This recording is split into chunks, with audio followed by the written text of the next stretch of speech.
How to buy PayPal gift card online. Welcome to Let Me Help, and let's get right into this tutorial. To buy yourself your very own PayPal gift card, launch a browser and search for PayPal gift card. From here, select on one from either Amazon or Walmart. You can even search for your PayPal gift card in your Walmart or Amazon. Then just select on the gift card that you want to purchase of PayPal. In order to do so, just click on the Add button and select the quantity of gift card that you wish to purchase. Then click on the card icon at the top to purchase it.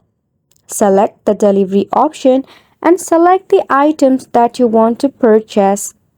If there is additional items in your cart, you can simply remove by tapping on the remove button as well. If it's a gift, just tap on this order is a gift. Then select on continue to check out.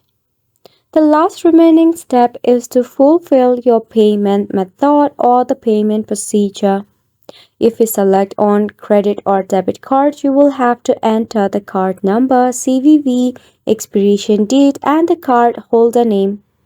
By this way, you'll be able to purchase PayPal gift card online. And you have made it to the end of the video as well. Thank you so much for tuning in.